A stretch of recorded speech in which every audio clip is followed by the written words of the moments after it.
Muy buenas noches.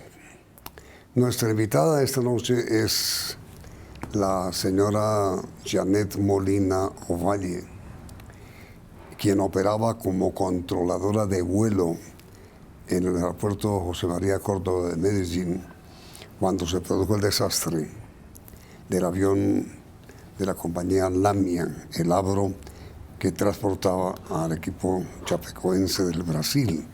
76 personas murieron. A ver, Janet, muy buenas noches. Quisiera usted relatar, por favor, para comenzar, los minutos previos a la tragedia. Sí, correcto. Buenas noches, Yamit. En contacto, la aeronave se comunica pues con la sala radar de Río Negro. Le doy instrucciones para continuar el descenso y la aproximación. La aeronave no me reporta nada. Igual le doy instrucciones para que se incorpore en el BOR de Río Negro, ya que se habían formado algunas esperas debido a que había aterrizado con un turno 1, un Viva Colombia, que estaba en ruta Bogotá-San Andrés, y se desvía la aeronave por una posible alerta de fuga de combustible. Cabe aclarar que esta aeronave no fue, el Viva Colombia no fue factor para el accidente de la aeronave boliviana. Posterior, la aeronave continúa su descenso y me solicita prioridad para la aproximación, a lo cual de inmediato se le presta el servicio, y la idea era bajarlo o descenderlo y separarlo del resto de aeronaves para que continuara la aproximación. Más adelante, la aeronave, cuando le requiero el tiempo que él tiene para la aproximación, se declara en emergencia. Continúa su descenso, continúa la aproximación. Lo que yo hago es limpiarle como todo el camino para que él continúe en la aproximación. Usted dijo esta mañana en la radio, Janet, que fueron 3 aviones simultáneamente los que pidieron pista para aterrizar. ¿Cómo es eso? No, tenía en ese momento bajo mi responsabilidad alrededor de 8 aeronaves, sí, y para aterrizar 5 aeronaves. 5. Inicia la aeronave que entra con turno 1, es el de Viva Colombia. Posterior estaban otras 2 aeronaves de Avianca, una de LAN, y por último estaba el avión de la mía. A ver, usted tuvo comunicación con el piloto del avión Abro de la compañía Lamia, ¿hasta qué momento? Cuando él le dijo a usted qué. La aeronave la tuve en mi frecuencia pues desde el primer momento que ella me hace el llamado. No hay ninguna notificación distinta a la colación de las instrucciones, y la aeronave continúa su descenso normal, y a través de, o alcanzando 9.000 pies, es el último llamado que yo le requiero, le pregunto la altitud, y él me dice que tiene 9.000 pies. Ya con esa altitud pues era muy difícil para que él continuara la aproximación, ya que la mínima requerida en ese sector era 10.000 pies. A ver, me dijo usted hace un momento que el avión de Viva Colombia se declaró en emergencia. Medellín, ¿no? El aeropuerto José María Córdoba, ¿no era el destino de ese avión? No, el de Viva Colombia, el destino era San Andrés. La aeronave al parecer tuvo una alarma de fuga de combustible y decide proceder al alterno, que es Río Negro.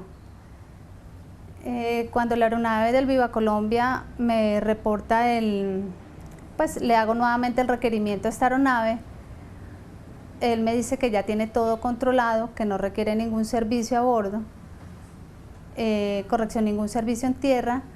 Entonces yo decido darle la prioridad a esta aeronave para el aterrizaje, ya que las condiciones meteorológicas que habían en ese momento pues no eran las mejores, y en fuga de combustible y con condiciones así bastante deterioradas, es delicada continuar en ese vuelo.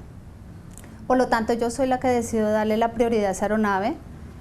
La aeronave aterriza y hay que aclarar que cuando no es factor esa aeronave de Viva Colombia en el accidente de la mía, porque cuando la aeronave de Viva Colombia estaba ya aterrizando, hasta ahora el vuelo de la mía se estaba notificando por primera vez con nosotros.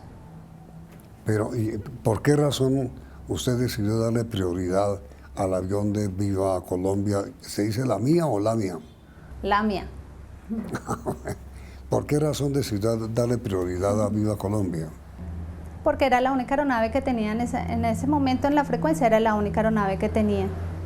Y por las condiciones meteorológicas, por decir algo, si él estaba próximo a ingresar a un espacio aéreo donde las condiciones no eran buenas y de pronto un rayo, alguna cosa, podía llegar a impactar con la aeronave ya que tenía una posible fuga de combustible. Por lo tanto, la formación y la preparación que nosotros tenemos como controladores, todo ese tipo de eventos los tenemos que considerar y son importantes para nosotros. Esa aeronave igual entró, en ese momento no tenía ningún otro tránsito reportado.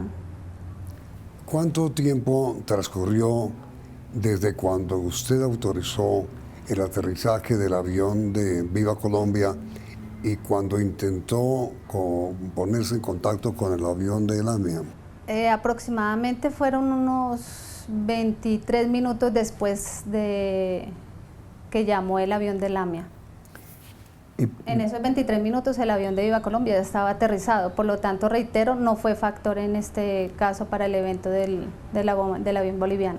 ¿Cuánto tiempo transcurrió, si usted recuerda, desde cuando aterrizó el avión de Viva Colombia hasta cuando usted autorizó que aterrizara el avión de Lamia? No recuerdo mucho el tiempo entre la una y la otra, pero ya el avión de Viva ya estaba aterrizando cuando el avión de Lamia me reporta la emergencia. Es más, cuando el avión de Lamia me reporta la emergencia, estaba la trayectoria libre, que fue lo que eso fue lo que hizo el Lamia, continuar en su aproximación. Ahí usted utiliza la palabra emergencia.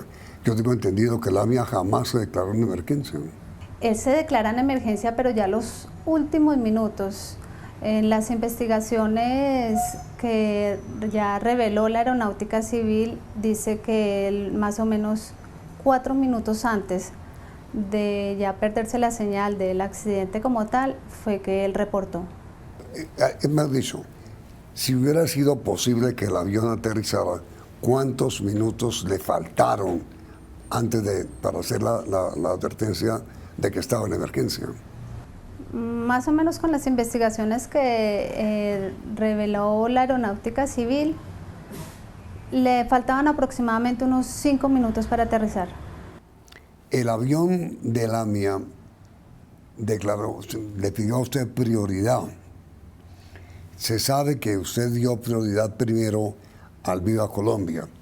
¿Es cierto, sí o no, que usted demoró la autorización a Lamia porque porque la pista quedó con aceite que derramó el avión de Viva Colombia?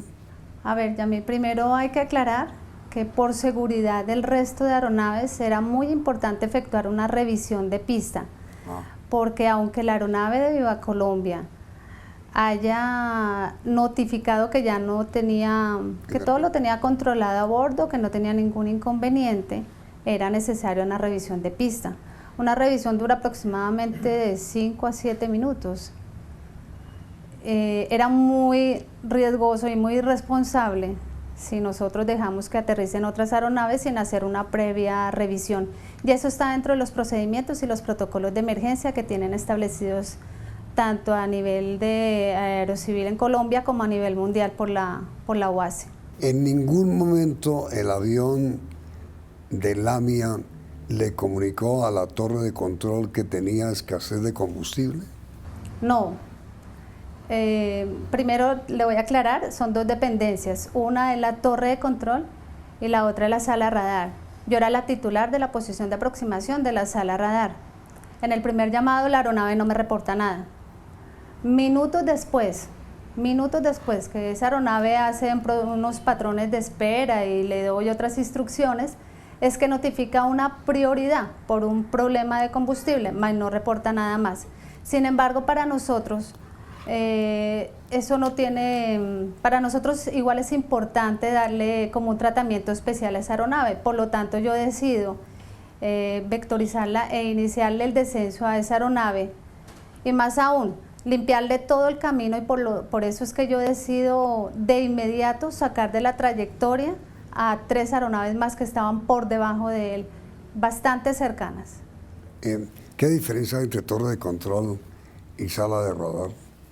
La torre de control maneja todo el tránsito visual que se encuentra en las cercanías del aeródromo. Nosotros como aproximadores y la sala radar manejamos ya a niveles superiores y todas las aeronaves que vienen en aproximación y las secuenciamos para aterrizar. ¿A partir de qué momento el avión depende no de la sala de radar, sino de la torre de control, o al revés, no sé? Tenemos una carta de acuerdo entre la sala de radar de Río Negro y la torre de control donde dice que sobre un punto que se llama VOR de Río Negro, que es una radioayuda que está establecida, ahí se hace como el cambio a la torre de control. Pero pues esa aeronave nunca estuvo en contacto con ellos, siempre estuvo en contacto con nosotros. Además, Yamit, quiero resaltar pues que lastimosamente y muy triste de verdad para todos, fueron 71 víctimas, pero hubiera sido peor, ya que esta aeronave por sus inconvenientes que muy posiblemente tenía a bordo, con problemas con sus aparatos de navegación, él hace caso omiso a algunas instrucciones que yo le doy y por eso es que pasa tan cerca de las otras aeronaves y ahí es donde tengo que tomar decisiones certeras y es cuando le limpio toda la trayectoria y quito las otras aeronaves de su camino. A ver, Janet, ¿qué instrucciones le dio usted al piloto de Lamia que él desatendió?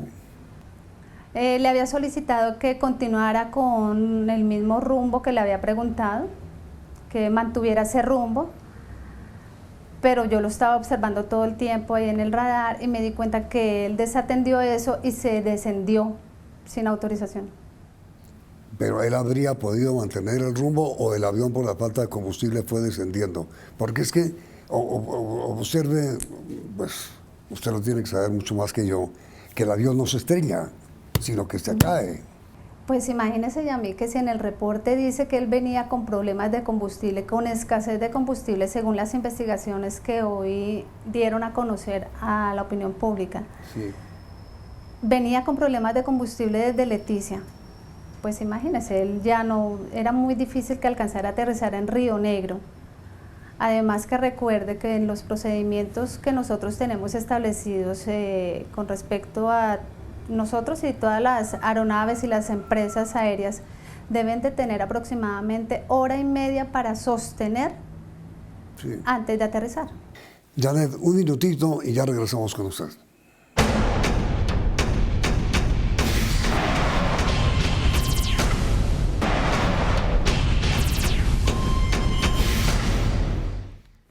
No es verdad que el avión de Lamia hubiera tenido que sobrevolar sobre Río Negro algunos minutos o momentos antes de que usted autorizara su aterrizaje.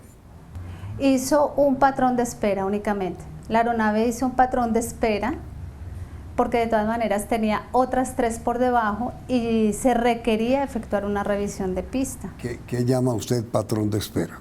Patrón de espera es efectuar un circuito o una vuelta sobre la facilidad, sobre el borde de Río Negro. Es que eso es lo que yo le pregunto. Si el avión hubiera declarado emergencia, ¿no habría tenido el patrón de espera? Ah, bueno, si la aeronave desde un primer momento, desde un primer llamado, exacto, me dice que está en emergencia, sí, obviamente entra directo, pero creo, y por las investigaciones que se revelaron hoy, creo que tampoco hubiera alcanzado. Es que esa fue mi pregunta. Si el avión, el piloto del avión, en vez de pedir prioridad, se declara desde el primer momento, cuando ve que no tiene combustible, en emergencia, ¿habría alcanzado a aterrizar, sí o no? El avión, la aeronave de Lamia, Sí. muy posiblemente no hubiera alcanzado.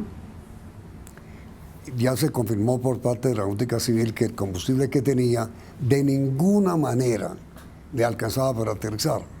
No, no le alcanzaba. Pero, Ya eso está en el reporte. pero una pregunta, Janet. Si el combustible que tenía no le alcanzaba, ¿por qué sí le alcanzó para dar lo que usted llama control de espera? Es que Yamit, no sé qué estaría pasando a bordo en ese momento porque pues acepta las instrucciones, acepta efectuar un patrón de espera. No sé qué estaba pasando a bordo dentro de la cabina, no sé exactamente qué estarían pensando la tripulación. No, por supuesto que no. Pero digo, ¿él en ningún momento le advirtió a usted que no tenía combustible? No, no lo dijo, Nunca. nada. Él hizo la espera, efectuó el patrón, continuó el descenso y no decía nada. ¿Pero porque ha perdido la comunicación o el avión seguía volando? No, nada. Nosotros todo el tiempo estuvimos en comunicación y no me notificaba nada. Usted me dice que, o me dijo hace un momento, que el piloto no aceptó, no atendió sus instrucciones. ¿Esa decisión del piloto de no atender su instrucción fue fatal? Creo que sí. No. A ver, él hace su primer patrón de espera y cuando va a iniciar el regreso es que él me notifica la prioridad. Ah, mejor dicho, primero fue la orden suya de patrón de espera, de dar una vuelta sobre el Río Negro, primero. Sí, correcto. Y luego sí, Sí. prioridad que pide. Posterior a eso, me solicita la prioridad por un problema de combustible. Él no precisó qué Entonces, problema. obviamente yo lo que hago, lo que busco es separarlo del resto de aeronaves, de darle un descenso óptimo y de que ingrese de inmediato. A ver, Cuando yo le digo, Yamil, que él no hace, él no me recibe las instrucciones porque yo lo estoy viendo en el radar y me doy cuenta que él se empieza a descender sin autorización y tampoco sigue el rumbo que yo le di. por eso. Pero comienza a descender es porque el avión se está cayendo, se está desplomando, ¿o no? Claro, yo No. creo que ya tenía ya había perdido motores según el reporte de la investigación.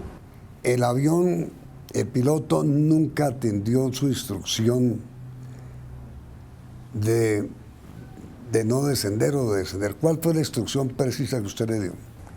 La instrucción que yo le di al terminar el patrón de espera era que continuara con el presente rumbo, ya que yo necesitaba separarla de las aeronaves de Avianca. Sí. Pero yo lo estoy viendo en el radar y me doy cuenta que él empieza el descenso y se vira para proceder hacia la pista. En el radar se ve Entonces por eso le digo, Yamit, que lamentablemente, sí señor, permítame un segundo término. Entonces es cuando yo lo observo que hace todo ese procedimiento y lo veo también peligrosamente acercándose a las otras aeronaves. Por eso tristemente fueron 71 víctimas, Yamit, pero hubiera podido ser más, porque él estuvo demasiado cerca de las otras aeronaves, ya que pienso que había perdido ya el control de la aeronave. que demasiado cerca es cuánto, Janet. Bueno, yo a la aeronave le alcancé a notificar que uno de los Avianca, uno de los Airbus 320 que estaban en el aire, tenía más o menos 1 milla de separación. ¿Una milla? Para que las aeronaves, 1 milla, para que las aeronaves conserven la distancia y la separación correcta son de 5 millas.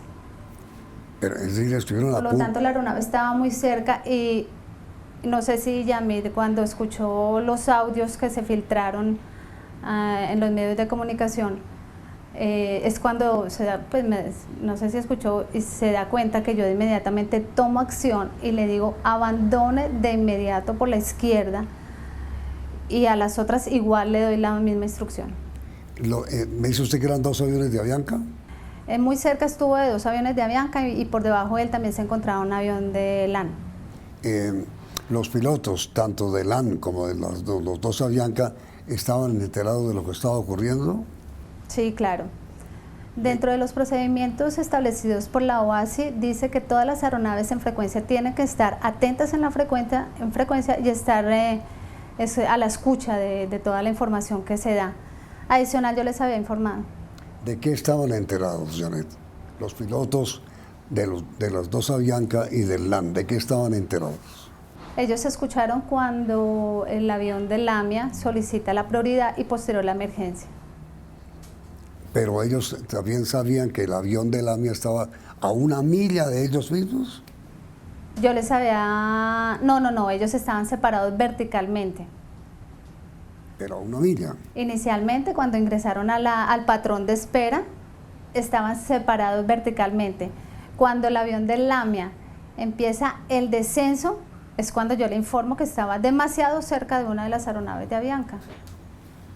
Una pregunta, Janet, ¿usted estaba sola? Ahí es donde, perdón, Yamil, ahí es donde va nuestra preparación, nuestra formación como controladores aéreos acá en Colombia, donde estamos como formados para asistir todo tipo de contingencias. No estaba sola, estaba con mi equipo de trabajo. ¿Equipo de trabajo que integran cuántas personas? Estábamos aproximadamente 7 personas en turno. ¿Y todas estaban enteradas de lo que estaba ocurriendo? Sí, claro, nosotros empezamos, se dispara pues un protocolo de emergencia y de seguridad donde todos tienen que estar enterados de todo lo que está pasando. Es decir, cuando usted me dijo hace un momento, tomé la decisión, no fue sola usted, sino todos los que estaban en la sala de radar. Sí, claro, todos se dieron cuenta de lo que yo estaba haciendo y de acuerdo a nuestra formación coincidimos en que fue una correcta decisión. Una pregunta final, Janet. ¿Usted coincide con el señor director de Aeronáutica Civil que lo dijo en la conferencia de prensa hoy, en que la responsabilidad fue única y exclusivamente del piloto por no haber comunicado la situación en que se encontraba y por no haber tanqueado el suficiente combustible? Pues luego de escuchar las investigaciones que le hicieron personas tan expertas en todos esos procedimientos, claro que coincido con toda esa información. Y lo final, el avión, por las condiciones que usted ya conoce, no tenía combustible, fundamentalmente. El avión no tenía ninguna salvación, estaba condenado a estrellarse por la falta de combustible. Así la torre de control hubiera tomado otra decisión, la torre de control o la sala de radar. Yo creo que sí, Yamil, porque en las investigaciones se muestra el problema que él traía de combustible y de sobrecarga. Janet Molina, muchísimas gracias por esta explicación que nos ha dado. Lamentamos mucho esta tragedia revivida con este reportaje y con lo que usted ha conseguido hoy. Y muy amable por aceptar la entrevista. Con mucho gusto. Gracias, Janet. Con mucho gusto, Yamil. Y por último, sí me gustaría decirle a todos los usuarios del transporte aéreo que pueden estar muy tranquilos porque nosotros los controladores aéreos trabajamos con mucho profesionalismo, responsabilidad y seriedad y mucho compromiso. Sí, Janet, ¿cuánto hace que usted es controladora aérea? Llevo 22 años, tengo de experiencia como controladora de tránsito aéreo, adicional soy supervisora radar. ¿22 años? Correcto. ¿Pero usted cuántos años tiene? A las mujeres no se les pregunta la edad. Bueno, trabajando siempre en Río Negro, Janet. He estado en aeropuertos internacionales, he estado trabajando inicialmente en Barranquilla, Cartagena, y acá en Río Negro he trabajado en el Olaya y en Río Negro. ¿Nunca antes había tenido una emergencia? No, nunca. Siempre había tenido la solicitud de prioridad para aterrizar, pero pues las prioridades son muy manejables, dan un espacio amplio para darle procedimientos a esas aeronaves, 10, 15, hasta 20 minutos, pero nunca había tenido una emergencia de esta magnitud. Janet, muchísimas gracias de nuevo, muy amable por haber aceptado esta invitación. Enseguida, señoras y señores, vienen las noticias del día en la emisión central del Noticiero CB.